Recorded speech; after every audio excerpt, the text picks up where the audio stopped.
আজকে বানাচ্ছি মর্নিং বন্ধুরা। আজকে বানাচ্ছি একটু পাস্তা বানাচ্ছি। পাস্তাটার মধ্যে এখন দেব সোয়া।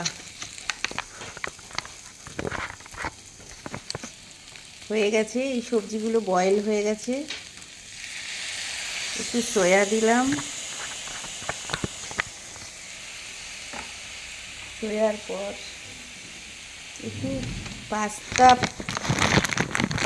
মশলা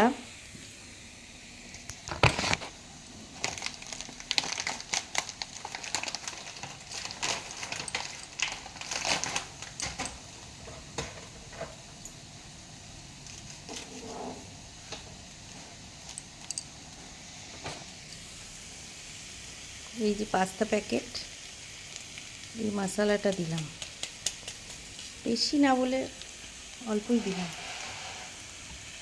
তারপরে এটার মধ্যে একটু পিঞ্চ অফ সল্ট,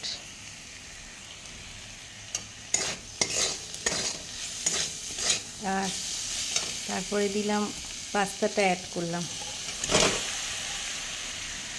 দু রকম ডিজাইনের পাস্তা আছে এর মধ্যে। লম্বাটা শেষ হয়ে গেছে, আর এই স্প্রিংগুলো এনেছি ঘোরানোগুলো।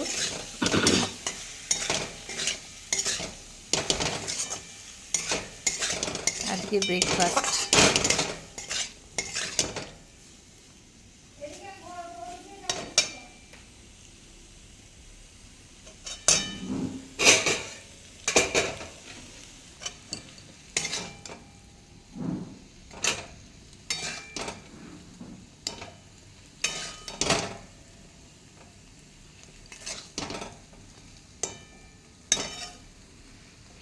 Breakfast ready. একটু সস দিয়ে খেয়ে নাও। টাটা বন্ধুরা। কি মিষ্টি রঙগুলো না! তো আমার ছেলে এখন পারছে না, দেখেছে নাহলে কি সুন্দর আমার সবজি হয়েছিল। হ্যাঁ, মূলো শাক, পালং শাক, সব কিছু শাক পাশে লাগিয়েছে। আজকে বছর 4 ধরে তো ও নিজে অসুস্থ হতে না, আর কিচ্ছু করাই হয় না। কি হয়েছে ওর? ও আমার ছেলেটা অসুস্থ না। কি সমস্যা? আমার ছেলেটা শ্বাসকষ্ট নাকি? না না না না, ওর সেই লিম্ফোমা হয়েছে না, ওটাতে সেই জন্য কেমো নিয়ে না। ও কেমো নিতে হয়? হ্যাঁ হ্যাঁ, কেমো নিতে হচ্ছে না। আপনার